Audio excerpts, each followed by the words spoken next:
Costas. Hey, Stephen. How's it There going, was man? some good.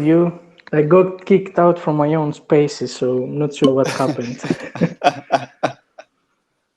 Let me share the new link.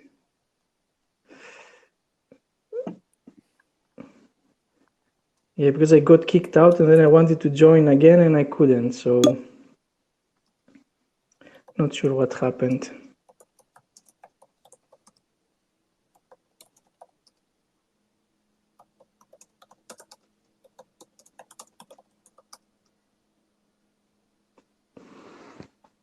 Okay, I think I posted the new link and I'm recording, so let's see. Hopefully there won't be any.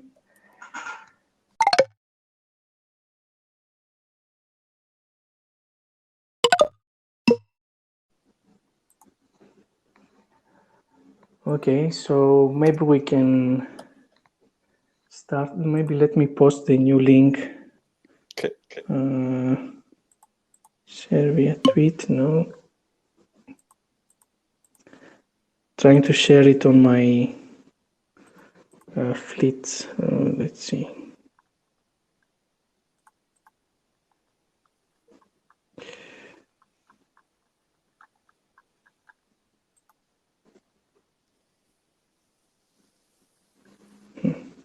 I can't do it apparently, so let's see. Anyways, I just put it on my timeline, the new one, so anyways, okay. I just flipped it out for you as well. Yeah, let's see. Okay, so maybe we can start. Don't get late with this. So thank you for joining and thank you to all the listeners for tuning in. So we can start maybe just if you can give like a short introduction for those that don't know you. I know you a bit well, but for those that do not know you, give like a brief introduction. Yeah, 100%. So success theory, or my success theory on Twitter, I've been kind of taking this Twitter game seriously since March last year when the pandemic hit. So I've gone from, I think last March I had 75 followers and I have 26,000. So I've been very heavily involved in the community here on this side of Twitter for a calendar year and a couple of months. It's been a life-changing experience for me. It's really opened up my mind to different possibilities. But before that, I have been working within corporate management roles for 15 plus years. I've always kind of held management positions since leaving university, supervisor roles, working within sales environments, most recently working within the insurance corporate environment, project manager, got certifications in project management. And yeah, I have a massive interest in personal development and stoicism and philosophy. I started a YouTube channel 4 years ago, 5 years ago now. It's okay, it's growing slowly, but I switched over to Twitter last year, as I said, and a massive growth for me. But I have a huge interest in personal development, and I find within my leadership roles, I've really found that personal development and leadership are really much the same thing. So when you are working in your 9 to 5 or as an entrepreneur, when you actually start to understand the theories behind leadership, they actually start to affect how you show up productivity wise with your own personal development. So they're very much linked. And that's kind of my angle on Twitter. It's success series. It's all about self-leadership and developing yourself as a leader in life. That's great. It's good to have someone that is not, the hustle 24/7 account. Because I think the 9 to 5 is something that most people overlook.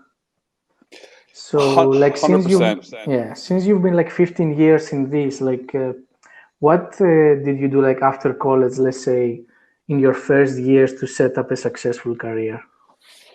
Well, yeah, I mean, interesting enough, my first years out of university, I was quote unquote a little lazy. I did have management roles, but I didn't stretch myself in my 20s.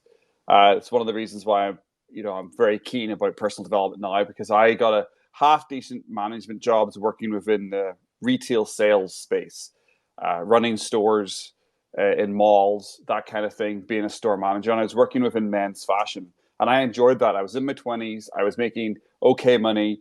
I wasn't really thinking success wise at that point in my life. I was just able to leverage whatever education I had to get myself into those management roles.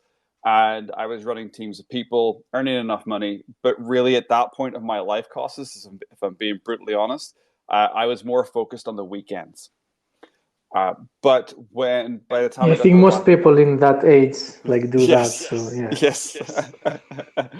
So yeah, that's what I was doing. And then the back end of my 20s, I into my 30s, I actually moved to Canada when I was 30 year old. That was about 10 years ago now, and I was able to use. That's when I really started taking personal development seriously because I arrived uh, in Canada as an immigrant and kind of had my back up against the wall a little bit. I was in a closed work visa.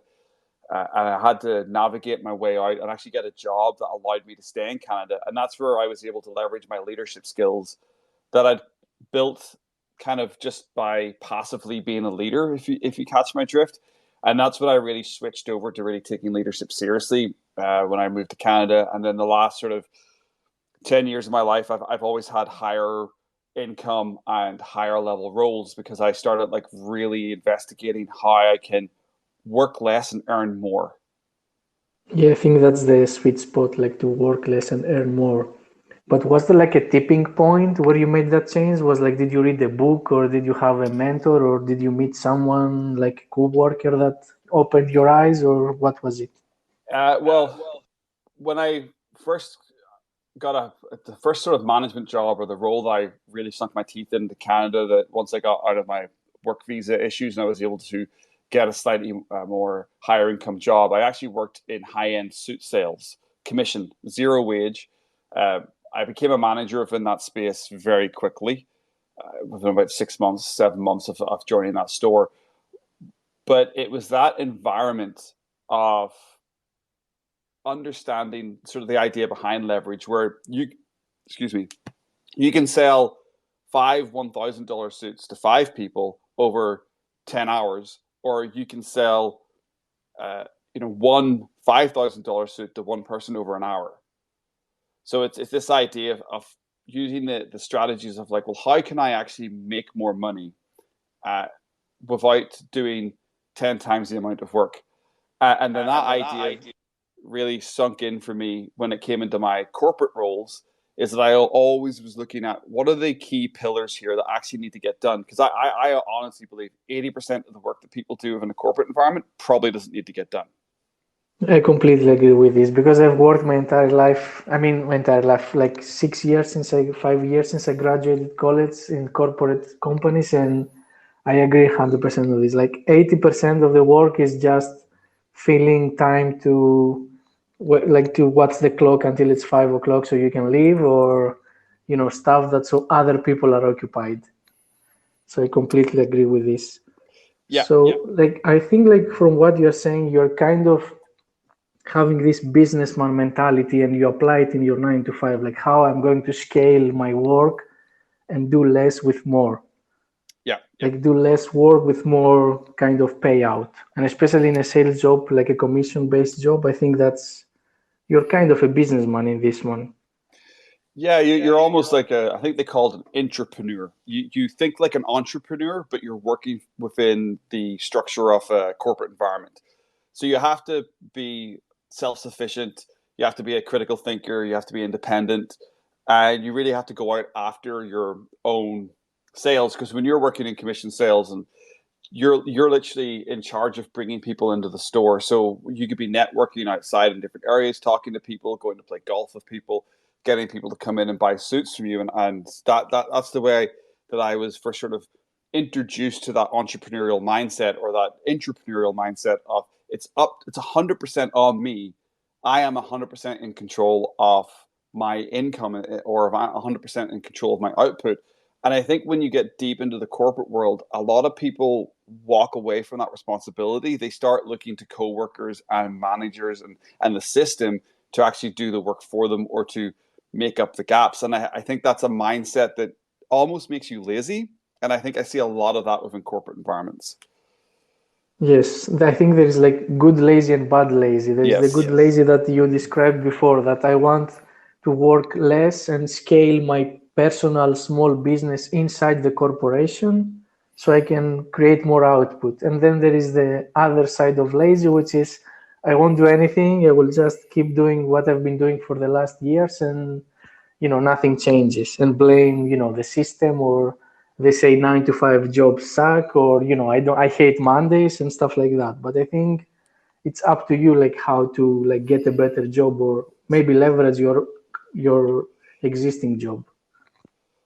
Yeah, it is very true. I mean, when I moved from my commission sales role into my insurance-based roles that I'm linked to now, I had that entrepreneurial sort of goal-driven mindset, and then I was sort of brought into this corporate environment where that Parkinson law really fits in. The time allotted to get the work done is the time that people take to do the work.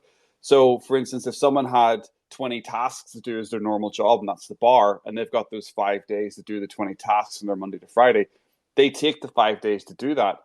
But very, very quickly, because of coming from a commission sales sort of environment, a driven environment, I was able to look at those 20 tasks and be like, I can get those done in 2 days if I create time blocking and focused areas and really ignore the office chatter. And what that allowed me to do within my corporate environment was to get promoted quite quickly. I think currently I've been at the organization 5 years, and I've had like 8 different roles that keep moving me up through the system. Because you look at what you need to get done, you realize you can get that done in a short amount of time, and then the extra time that you have, you're able to then do almost like side hustle work and bring in either your own side hustle, or you're able to like bring in extra ideas and create programs or little worksheets to help other people, and then you start providing value for the people around you with the extra time that you've freed up because you take your job slightly more seriously, or you actually leverage what needs to be done and get it done quicker. Yes, I agree, because like this 9 to 5, 5 days a week, like this wasn't for office jobs. It was created for people that working in factories, Yeah. or this type of jobs. So there is no law that says that all the work, like in every office, takes exactly 40 hours every week, Yeah. 8 hours every day. So I think, and like I've worked like in several companies, like in engineering, in consulting, and now in insurance, and like I've seen like the bar is literally set so low. Like if you Yes. have basic organizational skills and basic communication skills, like to set expectations with clients, what exactly do they want, what exactly are we going to give as an output, what are the deadlines, who is doing what, like I mean basic things, organizational and communication wise. You can like do things like in, I don't know, 10-15 hours every week, and then all the others who are just unorganized and with the wrong mindset, they take like 40-50 hours, and then you Yeah. have more time for your side hustles, as you said. Yeah, and whether you want that side hustle to be bringing value to your corporate job, or whether you want to use that time to build your own personal development. I know that the side hustle that I actually did my project management certificates. I did Ep6 courses. I was doing LinkedIn learnings. Anytime I had any dead time, I was using that as personal development within my job role. And then a mind switch happened a couple of years ago where I was like, why am I doing all this personal development for my work when I could actually be using this time to make money on the side through YouTube or Twitter? So there was a bit of a mindset switch, especially towards the pandemic last year, which is now 18 months ago, 14 months ago, where it really started, where that mindset switch happened, where it's like, I'm doing all this extra personal development work or this growth, but it's for my 9 to 5. What if I switch that mindset for myself? And that has been huge for me, especially over the last year with my Twitter account. But yeah, it's creating, if you want to do anything in life within your corporate environment, it's the 9 to 5 is a really good way to have money always coming in. But it's also a really good place where if you can leverage it properly, you can create so much space for you to do many other things. And also, I think you can create connections, like depending on what job you have. For example, like you said, you worked in sales for years. Like you've met Yeah. like a lot of people that you can like drop an email or a DM on LinkedIn. Yep. If you want to create something like a business on your own, it's easier, I think, if you have like a good reputation in the corporate world, Yes. to later leverage that reputation and your connections and your network to create something on the side. Like, let's say, okay, you said, okay, I work 10 hours for this business. If I did this on my own, I could maybe earn more and leverage my network and expand my personal business. Yeah. And I mean, also you can also that's, get like skills on the side that you can apply to your business. yeah, 100%. I fully agree with that. I think that's, yeah, you hit on a note that I'm very keen on. It is that taking the skills that I'm not renowned for, it's kind of I'm known for, or the reason why I'm given projects or given roles within my corporate environment, and understanding that they're almost consultancy roles, but within my organization. They're asking me to run this team for 6 months. They're asking me to run this pilot for 6 months. And that's the kind of work that they actually give consultants. So it's actually realizing that you already have those skills. And if you really take parts of your 9 to 5 serious, you actually build the baseline of a coaching or a consultancy business that you can then start leveraging out on your own. And I think a lot of the times people don't, they either work somewhere that is really different from what their side hustle or their interest is, so they can't really connect the dots. Or what I've actually found is I've always tried to work in environments that actually link back to what I'm interested in, leadership and personal development, and it allows you to always be testing, learning, and adapting your ideas. Yes, but I think regardless of the job, like for example, I think in every job you kind of get a sales experience, even if you are Yes. directly selling something. You still have to negotiate with your manager. You still have to negotiate with clients. You still have to negotiate with your boss. I mean, if you can't handle your manager or your boss, what makes you think you will handle 100 customers? Because I think people have this wrong mindset that, okay, I hate my boss, I hate my job, I hate my 9 to 5, so I will become a businessman. But what skills do you have, and what value are you going to bring, and how are you going to sell and negotiate? Because it takes more skills to create your own business. That's what I think people don't get right. Yeah, and I think there is a stat out there that says that more businesses started by people over 40 succeed or something. I can't remember. I'd have to Google it, but it's a lot of. I know there's a lot of outliers within money Twitter, and there's a lot of young guns doing fantastic stuff, and I know some of them, they're absolutely killing it, and that's great. But maybe not all of us are that way inclined, and I'm not saying that you should give up on your dreams. 100% not, but there is a really quick way to make extra money is to actually find a 9 to 5 that pays you more money. I know I'm connected to a guy called Steve on Speed, and he put out a great tweet today that he, if I quickly bring it up, he was earning $55,000 at one point, and within a few years, because he had worked hard and asked for raises, he was earning $110,000. Now, I don't know how many side hustles people have that can actually earn them an extra 50K within 4 or 5 years. But that's what Steve on Speed talked about on his tweet, and I like that idea because I think a lot of people forget about that getting good at your 9 to 5 or being in a 9 to 5 or within a hierarchy system, within a system that you can get promoted within an area that you actually enjoy. That's a really quick way to be able to add 20, 30, 40, 50, 60, 70, 80, if not more, $1,000 to your year wage by scaling within those organizations. And also, like the same happened with me because I used to be an engineer, and then I realized that I can utilize my engineering and analytical skills and do something else. So then I switched to analytics that pays 60-70% more and has more prospects of you know but if I had like the old mindset, I would say, okay, this is a job that will give me raises like 3% every year until I'm 60, and then that's it. There's nothing else I can do. And then I would blame the 9 to 5 and the system. But I think there are always ways to leverage your skills from one job and then switch to a better job, even like in another profession. Yeah, that's what I did in my career. I was earning good money as a commission seller, but you can guess what my hours were like being a commissioned salesperson selling high-end luxury items. I was at the beck and call of my customers. You're working long days, you're getting paid well, but you're working long days, you're working weekends, and I decided that I don't want to do this anymore. I want to earn the same kind of money that I'm earning as a commissioned salesperson, but I want to earn it within the corporate environment, and I want to do it between Monday and Friday. So I started looking around. I found opportunities.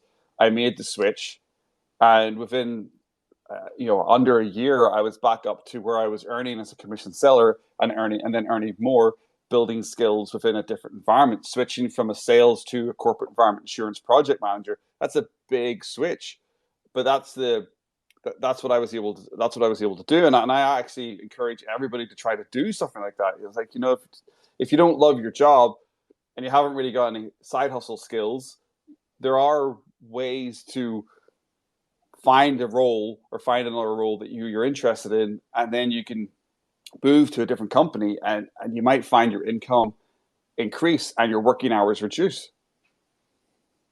Yes, and then later you can use that increased income and reduced time and invest it in a side business. Yes. Because I think many people do the other way. They have a job that doesn't pay well, and then they quit the job to start a business with no money, and then they work 12, 14 hours a day to scale that business, and most likely fails because you lack the skills and you lack the capital and you lack the experience. But if you go the other way, it's better. Yeah, I've heard people talk about that. If you're not a good employee, how do you? I think you mentioned it already. If you're not a good employee, how do you expect to be a good entrepreneur? Yeah, because people think okay, your boss sucks, but wait until you have all those customers that are very demanding, and they, the Karen who wants to speak to the manager, and all these types of people that I'm sure you've met many of them in sales and in the sales jobs. I mean, it's not that that doing a business is easy as many people think it is. Starting a business. I think it takes a lot. I love the quote. I think Oliver put it out a couple of years ago, a year ago. Good to see him back on Twitter, by the way. But it was entrepreneurship is personal development in disguise. And I just love that quote so much because it is 100% that. I think leadership is as well, especially in the corporate environment, because if you want to lead people, you have to go through this personal development journey. You have to become better at communicating, at planning, and at so many things. You have to become so much more well-rounded while being a great coach, leader, mentor, manager. And I think that's the same for entrepreneurship. Is all of a sudden you have to be a marketer, you have to be a seller, you have to be a systems person, you have to be a Twitter guru, quote unquote, to try to bring in clients. And you have to build so many skills that you go through this incredible journey that is actually, it really takes a lot. It's very rewarding, but it takes a lot out of you. Yeah, and I think you need to develop those skills. It's better to develop those skills in your 9 to 5. For example, I view my job right now as I'm not getting paid to work, I'm getting paid to learn. I think if once I switch that mindset that okay, they pay me well, but I'm also learning skills that maybe I can apply them to a better job next year or 2 years from now, and maybe I can use some of those skills to start a side business. I think that's the right mindset that you need to have towards your 9 to 5 if you want to create a side business later on and start doing something on your own. There are people out there, as we say already on Twitter, that have this drive. They have these skills already, but a lot of them can go back to some time that they spent in the 9 to 5. But there's always going to be outliers, people who just fall into a passion and are able to create a business straight away. But for the majority of us, I agree with you, Costas. It is about finding that area what we like to do in life, developing those skills in our 9 to 5, looking for ways to leverage our 9 to 5 to improve our interests, so we can actually read books at the weekend that we like reading and then implement those ideas. And that's why I've always enjoyed working in the leadership space, because I would read a personal development book, a leadership book, a team book, even a project management book, and the following day or week, I'm able to take those ideas and I'm actually able to test them. And I think that's one of the big, huge elements about Yeah, that's personal a development. great point because you Yeah, have place and time and you can afford to make mistakes, like not huge mistakes, but still you can afford to experiment and try new yeah. tactics. But if, when it's your business and like it's your money on the line, you're not gonna be so, like risky and experimental. You want to make your money back as fast as possible. And that's why I think Twitter is one of the best places to start a side hustle in a business because it's low risk, especially if you're doing info products. If you're doing coaching on the side, if you're doing affiliate marketing, it really is a great place to test all that because it creates that space for you to test, learn, and adapt. So I really enjoy Twitter as that sort of area to actually do that in my life as well. Now you're saying that, but yeah, when you're working within a 9 to 5, you can test certain coaching ideas, certain ideas and projects, and productivity ideas for your team. You can see what works for different kind of people. Uh, I really think that my sort of passion for coaching. I love coaching people, but what I love out of that is actually seeing people succeed when you've helped them.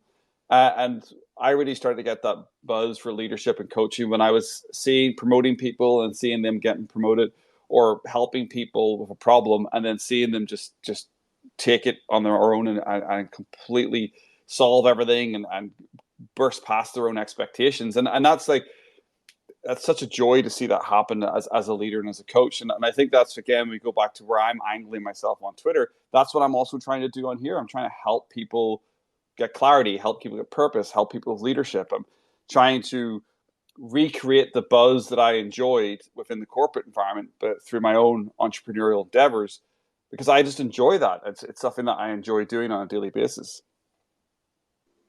Yes, I think that's the right way to do it. Like experiment and leverage your skills and then use those skills for something you enjoy as a side business. It has like I think it has more possibilities to succeed Yeah, because I've seen like many people maybe sometimes they are out of college, they drop out of college or they quit from a bad job and then they go straight into like drop shipping or Shopify stores or like because that's the new hot thing to do without any actual marketing skills, sales skills, yeah, copywriting skills, like with no skills. And then they use all their savings and then after 6 months they're broke again and looking for a job.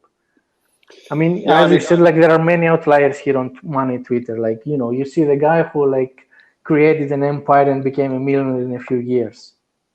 But maybe this guy actually had some natural talent and maybe had some skills that not everyone, because everyone sees the story that this guy quit his job and then became a millionaire from his side business, but they don't see this guy had all these skills in writing, marketing, sales, and all these things. Yeah, I know it's so true. We all love a great success story, and I think that I think Costas, you and I are kind of on a similar mindset. Where we like to sort of balance out. Yes, we want to go all in, but we also want to make sure our bets are um, calculated. Like a good calculated risk is going to pay off more than just a random risk. I mean, I started a Amazon shop a couple of years ago when it was becoming very popular. I made a little bit of money from it. I think I ended up breaking even by the time I bought stuff from China and put it on Amazon, the US and Canada, sold units and everything else. But what I noticed halfway through it was, yeah, it was cool, and it's like a big thing. All the sort of promotions that you have to do. I really find it quite boring. So I stopped doing it. And that's something that when people leave their 9 to 5 and quit and then go all in on an FBA or something else that they've not really tried before. I think it's always important to dip your toe in first because you don't want to create. You want to create it if you're going to be an entrepreneur. In my opinion, you want to create something that you've got joy doing each day. Yes, there's always going to be difficult parts, but you actually want to have it linked back to your passion or have it linked back to something that you actually get energy from. And my experience, obviously, with the falling into the sort of like the shiny new toy syndrome of FBA is I didn't enjoy it. It felt like I just created myself a worksheet job for myself. Yeah, because like if you leave like a job that you don't like to start a business that you don't enjoy, I don't see like a difference in that. And you're not gonna make much money if you don't enjoy it. Because 100%. after, like as you said, like you didn't like it and you stop doing it after a while. So that's why I think like it's better to cut down your working hours in your job, try to be more productive and use the extra time and money to start a business on the side, see if you like it, because maybe you don't like it. Because like you start a Twitter account and you realize that it's not for you. Then you try, I don't know, Shopify store or Amazon FBA or copywriting or consulting. It's better to have some safety and some stable capital coming every month so you can fund your side business and start growing it a little by little. And then if you see that it actually grows to the point that you can leave your job and make a living from the business and go all in.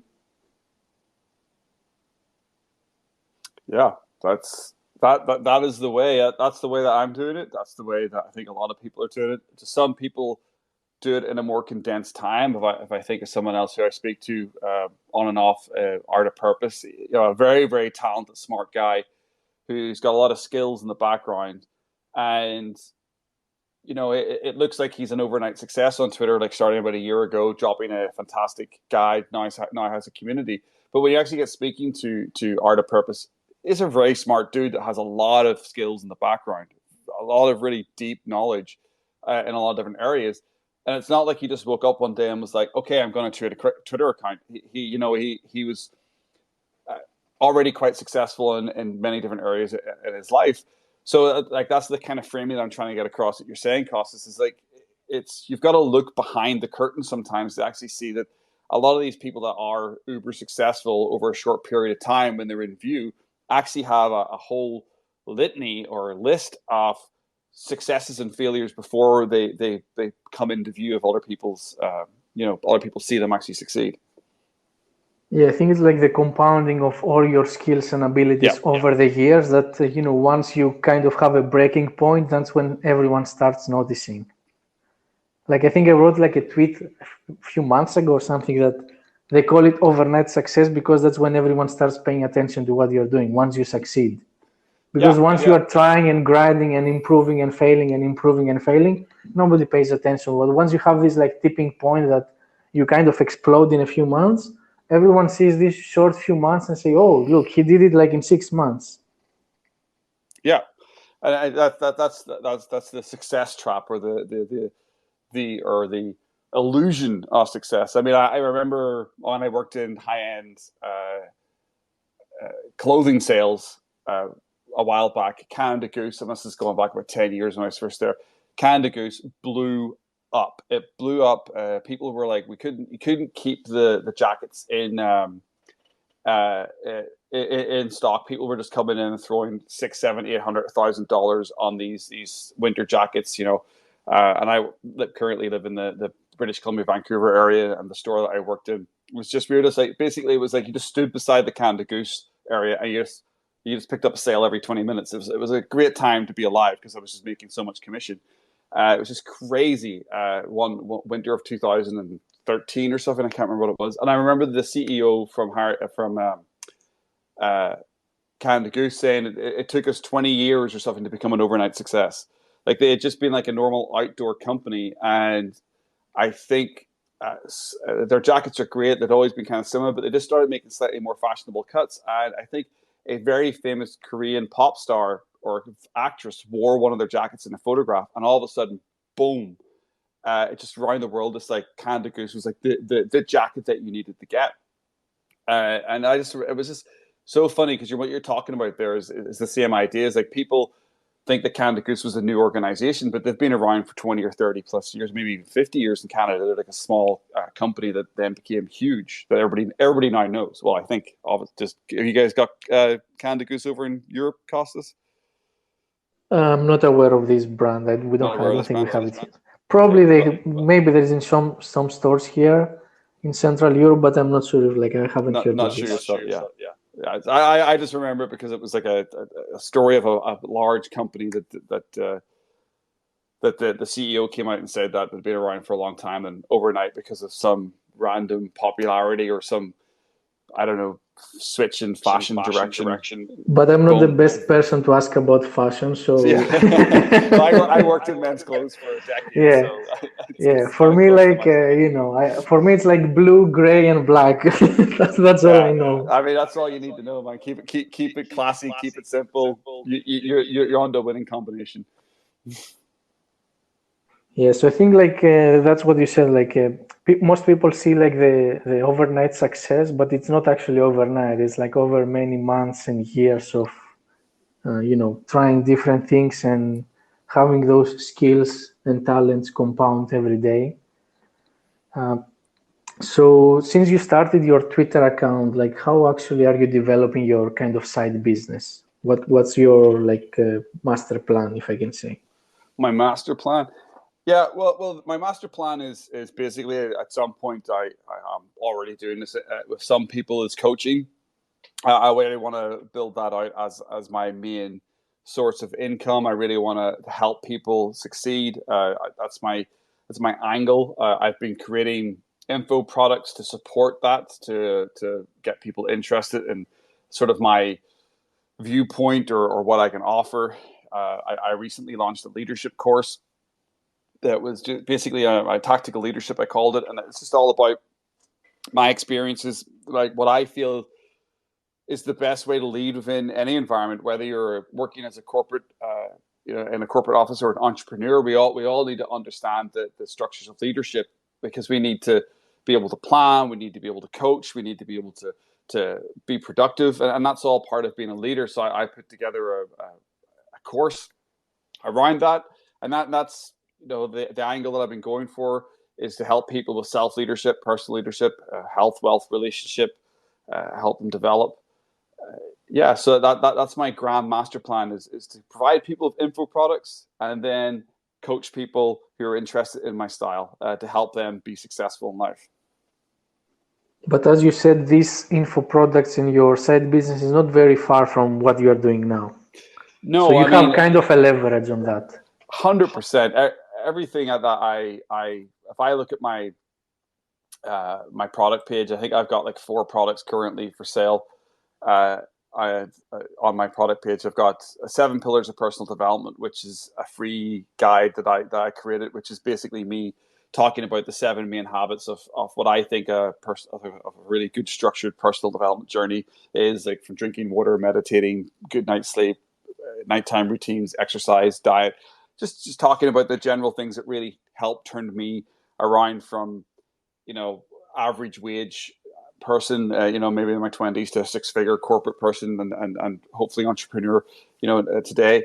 And then my other ones are tactical leadership, which is discusses all about my leadership experience. And I have one called tactical stoicism, which is stoicism, or the philosophy, the Greek philosophy, or Greek and Roman philosophy, was the philosophy of choice that helped me really get deep into personal development. It was like I started reading that philosophy, and it actually really linked really well to personal development. A lot of the quotes are just like pretty much what a lot of modern gurus now repeat back to us. Like don't explain what you're gonna do, just do it. That's a quote from Epictetus when he said, "Don't explain your philosophy, embody it."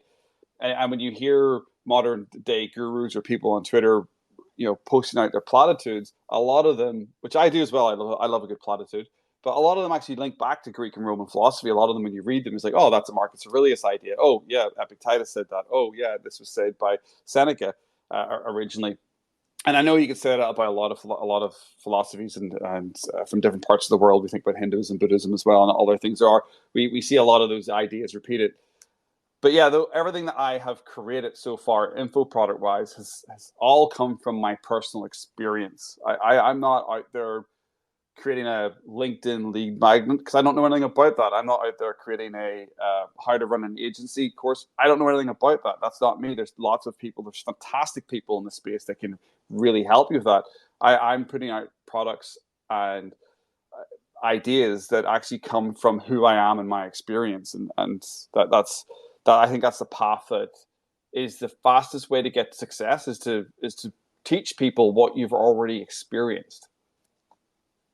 Yes, and actually, like the ideas you mentioned, I think like they sound pretty simple, but it's not easy for people to do. Like you mentioned like getting hydrated, getting a good night's sleep, like all those basic ideas and philosophies. That's why I think, like you mentioned, like those platitudes that are, kind of copied and altered, because I think these ideas are timeless.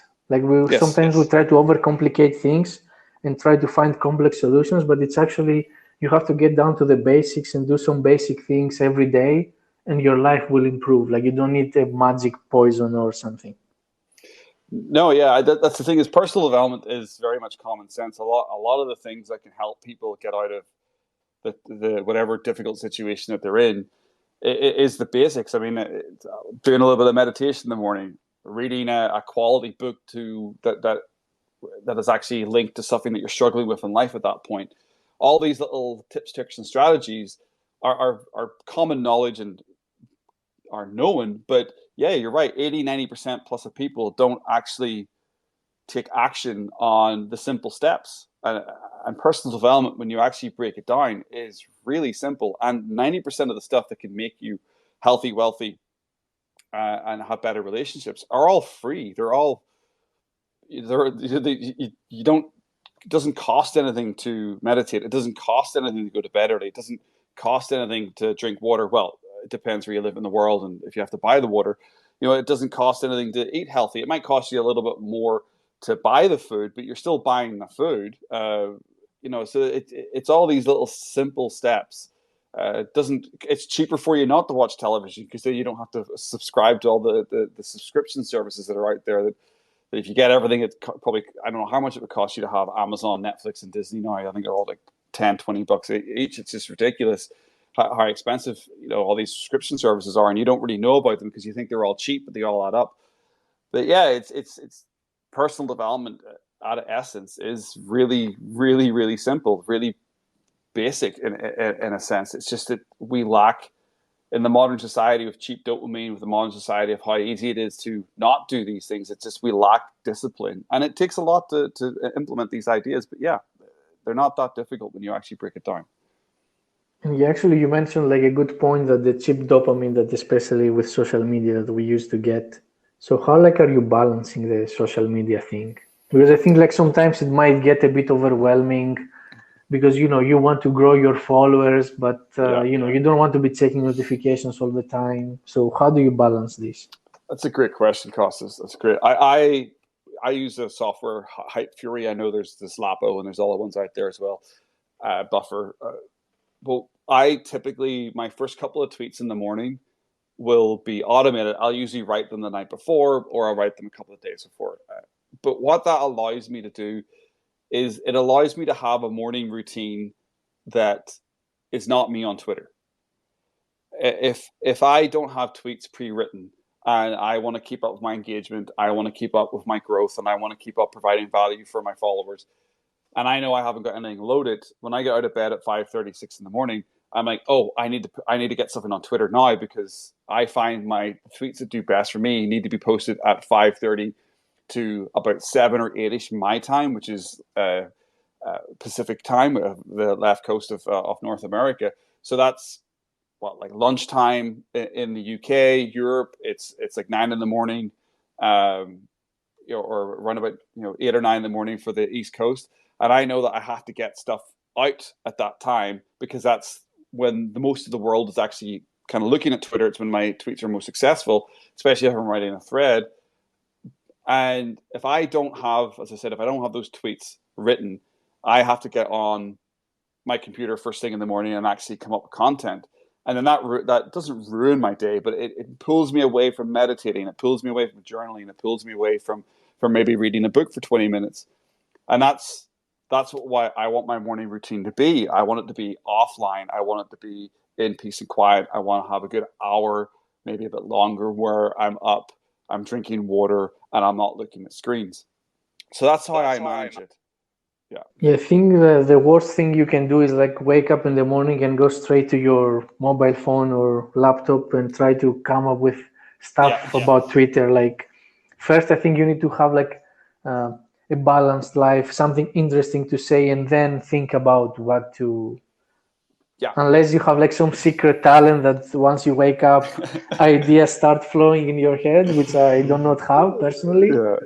But I think I like think the best tweets for me usually come out of a tweet writing session. I'll grab J.K. Molina's Molina letter. I'll grab Create 24/7 by by Art of Purpose. I'll grab something like that, and I'll actually purposely sit down and I'll try to write tweets. I do that probably once or twice a week, and I should do it more. But another handy thing about being on Twitter for a year now and having the software that I use is I will go back. And currently, I'm looking at this time last year, a little bit forward, like July and August last year. I'm actually going through my tweets, everything that I tweeted this time last year, and I'm pulling stuff out that I liked and I'm rewriting it because my knowledge of Twitter has moved forward. So my content creation wheel, I don't have to come up with fresh ideas. All I'm doing is adjusting ideas that I already came up with. So, like, probably 50% of my tweets are restructuring of old ideas, and another 50, the other half of my tweets are new ideas that I've written. So there's like this. You're not putting so much pressure on yourself all the time to coming up with new content because you're using that sort of content wheel. And my advice to anybody who's new, if you're on Twitter 3 months and you posted something really cool 3 months ago and you only had 200 followers and now you've got 1,000 followers 3 months later, you can rewrite that or post that again because there's 800 people that you now follow you that didn't see that tweet originally, and the 200 people that saw it before that when you got the likes, not all of them saw it obviously, and when they see it again, one, they're probably not going to remember that you posted it before, and two, if they do, they're probably going to like it again because like, oh yeah, this is a really good reminder. Thanks for telling me again, especially if it's a good tweet, and that puts the pressure off this sort of, because I think a lot of people get quite like, oh my god, I've got to put content out. You've got to create a like we were talking about at the start of this call, Costas, about the 9 to 5 where you work is like you're looking for ways to work less and get more results. Yeah, actually, once I started like scheduling my tweets and having like, because usually what I do now is like the single tweets I just schedule, like for a month or something. And then if I have threads, I usually write 3, 4 threads like in one sitting because like I have this library of, articles and ideas and all these things. And then I sit down and say, okay, I will write 3, 4 threads instead of waking up every morning and thinking, what am I going to write? And because I don't think you can do that every day. It becomes like overwhelming after a while. Yeah. And once you start scheduling and using those tools and repurposing content, because you can turn like a tweet into a thread, or you can pick like some single tweets from a thread and repurpose these, or you can make a blog article from your threads, and you can have this kind of recycling of content, and it makes it better. I've been turning most of my good threads into YouTube videos recently because it's a script. They're doing okay. They're doing well for me on my. I had a YouTube channel. I kind of stepped away from it a little bit because Twitter was taking over a lot of my time. But over the last couple of months, I've started up again, and what I've used is actually my threads, and I've been able then with those, because like Twitter, you're only allowed to, you only got so many characters you could use, but within a YouTube video, you can actually go a bit deeper into the ideas and share a personal story, and that's what I really like, that idea of like I write a thread, and then a couple of weeks later, I'm using that thread again for the basis or the structure of a YouTube video, and it's actually helping again my content wheel. It's helping me, move things along, keep content fresh, and it's a great strategy to have. And less pressure to kind of be original, because I think many people have this thing like, how am I original, like how to come up with original content, but sometimes you just have to look around for inspiration or look on your old content and try to make it better, because like 6 months ago you weren't writing as good as you're writing now, so maybe you had a good idea but you didn't know how to format it or how to structure it or how to materialize it better, and now you can use those old ideas and make them better. Yeah, it's an idea is never dead. You can always readjust it. I mean, I've had threads that I put out a year ago, got 200-300 likes, and I think I actually reposted one last week and it got like 800 likes. It was a good thread originally, but again, I had this, like when I posted it first time around, I think I had 9,000 followers, and then I rewrote it, made it a bit more succinct, posted it last week, 845 likes. Because I've got an extra 15,000 followers, I was able to make the thread a little bit more.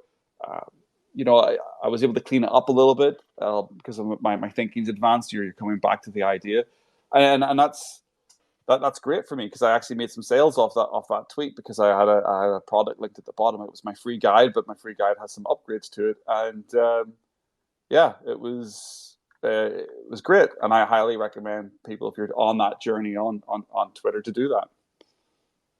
Yeah, definitely. Like discovering this side of Twitter was like life changing for me because like until I think December 2020, I had no idea about this whole side of Twitter. I used it only for following some journalists and news organizations just to get some news articles every day in my feed.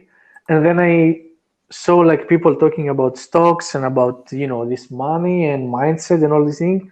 And like I said, okay, maybe I should try and write some things. And like 5 months later, I wasn't even expecting this to go because like you discover things about yourself. Like I didn't know that I could write content or that I could, create my branding for my personal account. Like it wasn't even in my mind 6 months ago. So I think the more things you try and you can discover new ideas and things about yourself you didn't know.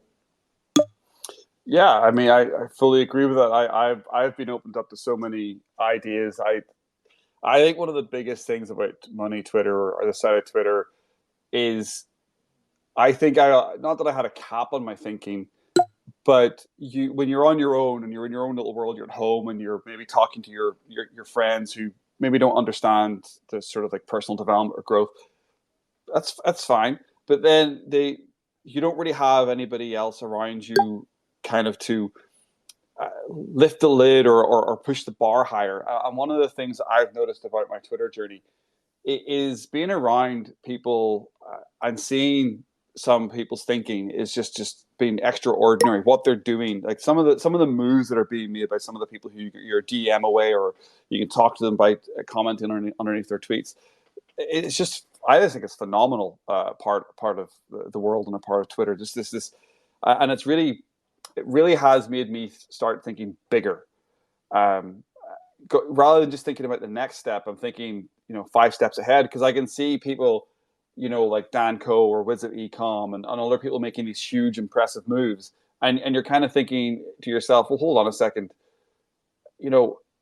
why can't I do that? Or is there something I can do in that direction? Now, I'm not saying, who knows what the future holds, but it's just like being subjected to that kind of thinking and even just being around that, is that you start to passively sort of adapt that bigger mindset and that bigger thinking. And that's one of the best things that's happened to me over the last years. I've definitely thinking a lot different than I did a year ago because of the opportunities I've been surrounded by here on Twitter. Yeah, completely agree. And it's the same for me. Like you see so many people and you can actually like make new connections from everywhere in the world and you can have more opportunities. So now there is no ceiling in your, in your abilities. You can always improve and you can find new ideas and new opportunities and collaborate with people. I mean, it was like a life changing for me at least, and I'm sure for others too. Yeah, I mean, I go back and I think about the last year, and I think about the pandemic, and I know that it's been tough for a lot of people, and I've been in a privileged position, and I know that because I have a job that basically said, hey, you go work from home, and that's allowed me to build this account, allowed me to put all this effort in, and it's allowed me to do that while having the safety of a 9 to 5. But my mind has been completely opened, changed in a sense where I'm no longer thinking about, my climbing the corporate organization. I'm now completely thinking about, okay, how do I leverage all my skills, knowledge, and ability to become a consultant? How do I leverage all my skills, knowledge, and ability to become a better coach? How do I leverage my skills, knowledge, and ability to produce better info products to help people? How can I provide better value on my timeline? How can I write better tweets to provide better value? And it's all this thinking that I maybe didn't even have 6 months ago, and I know I didn't have a year ago in March when the pandemic hit and I started working from home. So yeah, it's exponentially different. My mindset. Yeah, same here. And I think like those skills, like you applied your 9 to 5 skills in your, in your side business, you can also get some skills from your side business to apply to some other business or in another job. Like, content writing, like I didn't even know about content writing before, or branding. So you can apply those things in like other projects or outside of Twitter. Yeah, I mean, I mean, one of the one of the sort of like the, what's the word I'm looking for? Yeah, maybe I'll just call it side effects. From when I started a YouTube channel 4 years ago, it actually helped me become a better public speaker. And I just noticed that when I was in front of classrooms and when I was teaching in my corporate environment, because I work kind of within knowledge and assets. I'm helping roll out new pilots, helping new processes, teaching people things, and usually doing classroom work or like conference room works. And all of a sudden, with a microphone in my hand, I was able to speak clearer because I'd done a YouTube video and something the week before. The idea of talking about a productivity hack or talking about some sort of, success book that I was able to pull an example out because I'd been talking about these ideas. And all of a sudden I was in these environments, and the work that I was doing on my side hustle then made me stand out more within my corporate job. And all of a sudden I started getting more opportunities where people put a microphone in my hand. I was getting more opportunities to run projects and pilots, all because the personal development work I was doing in my own side hustle or my own growth, improved my skills, knowledge, and abilities. It's the residual side effect of working on yourself is limitless. Yeah, I think it's the same, like as you said, repurposing content. Now you kind of repurpose your skills from your business to your 9 to 5 and from your 9 to 5 to your business. I think that's the sweet spot. Yeah. If you can leverage whatever you're doing Monday to Friday, if you're not an entrepreneur yet, if you can leverage what you're doing in a way that it benefits you with the thing that you're interested in, the thing that you actually want to create for your side hustle, you will get there a lot faster. Yes, I completely agree. So let me see. Do we have does anyone want to ask any questions? Because I think like I covered everything that I wanted to cover. I think we've had like an hour of discussion, which was great. But if anyone wants to ask any questions, they can ask for the mic. Not sure if they want to ask Steven a question. Let me see.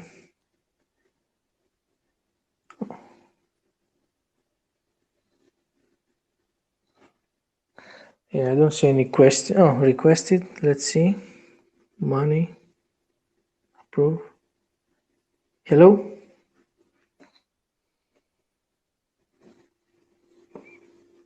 Hello? Hello. Hello? You want to ask a question? Yeah, I was gonna ask. I'm trying to grow my Twitter. I cannot hear you very well. Gain real followers, not bots. Can you repeat the question? I do not hear you very well.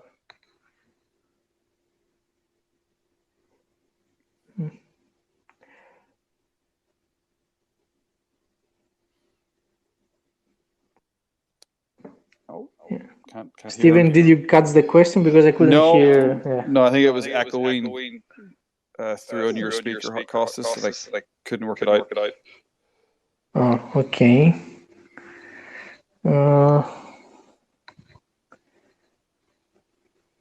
Let's see.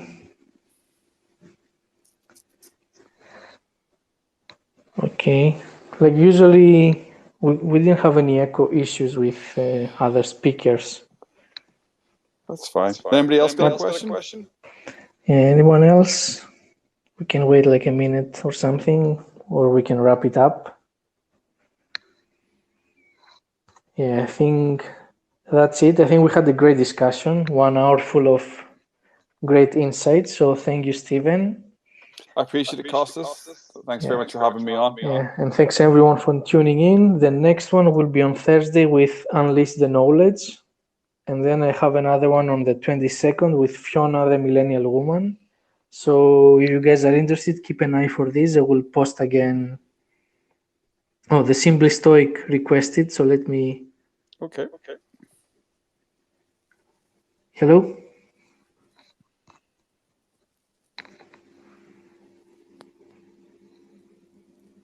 Hello.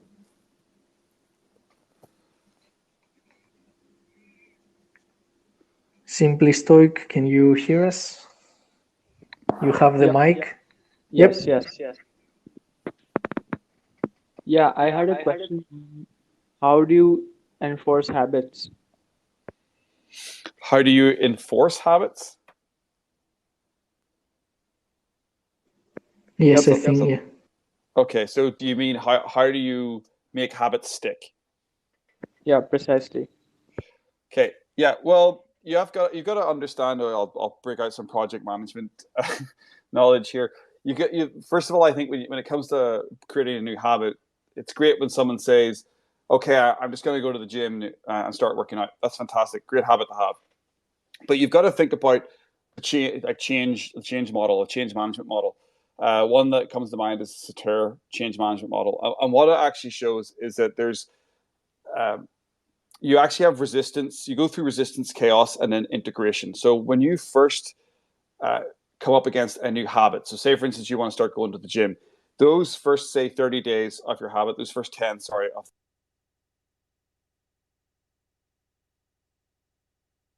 those first. Sorry, my phone just went off. Someone was calling me. How dare they? While I'm on a Twitter space, don't they know who I am? I'm kidding. Set it on Do Not Disturb. So do not disturb. Yeah, it sent me for a rule there. But anyway, when you're installing a habit, understanding the habit journey, understanding what's actually going to happen to you over that 30 days is a really key way to bring awareness to how you're going to make a habit stick. So the first 10 days that you try to install a new habit, you're going to come up against resistance. Your old ways are going to be trying to pull you back. No, you're not going to go to the gym. We're going to stop you. You might have 1 or 2 days and you wake up and you're like, yeah, I'm doing this. But very, very quickly, habit gravity, as Evan Pagan, a guy who I quite like as a coach consultant guy, talks about in one of his books, habit gravity will pull you back to your old habits. So that's the first 10 days. And then after you get the first 10 days, you'll go through a cycle of chaos where you're doing the habit, but it doesn't feel right. You're kind of a bit discombobulated. Your body might be sore from working out every day. And you're like, oh, I don't know if I want to be doing this anymore. Like, what am I doing this habit? And you kind of like, not too sure what you're doing. So you've got to like understand that part of the change model as well. You've got to understand that dip. And then finally, integration is the last part, the last 10 days, where you actually start to see how it integrates in your life, how you actually start to change your methods for each day, your routines and stuff, your rituals change because it becomes part of your day-to-day. It becomes integrated into who you are. So my advice to anybody who is trying to start a new habit is to actually write out what you can do to resist chaos, what you can do what you can do to resist resistance, what you can do to control the chaos, and then what you can do to actually integrate it. What does it look like when your habits integrated? And take 10, 20 minutes, even half an hour, and just do that exercise and think about the fact that you're about to go on a journey and your old ways and your old habits are going to create resistance and chaos, and you've got to build a plan to get over that. And that is one of the best ways that I've found about installing a habit, is actually doing that first of all. Whether it's wanting to stop TV, whether it's wanting to go to the gym, whether it's wanting to write 100 words every morning, you actually have to do this exercise first. And your likelihood of that habit actually being installed and succeeding will probably double, if not triple. All right, that was really helpful. Anytime, my man. So if there are no other questions, I think we can wrap it up. So thanks again, Stephen, for coming. Great discussion. I think people got some great insights from you, and looking forward to the next one. Thanks everyone again for joining. And as I said again, the next one will be Thursday with Unleash the Knowledge, and then on the 22nd with Fiona, the Millennial Woman. So keep an eye for this. I will post again links and banners. So thanks again and enjoy Thanks, your day. Costas. Yep. Thanks, It's Stephen. good. Yep. It's a good Bye-bye. time. Bye, everybody. Bye-bye.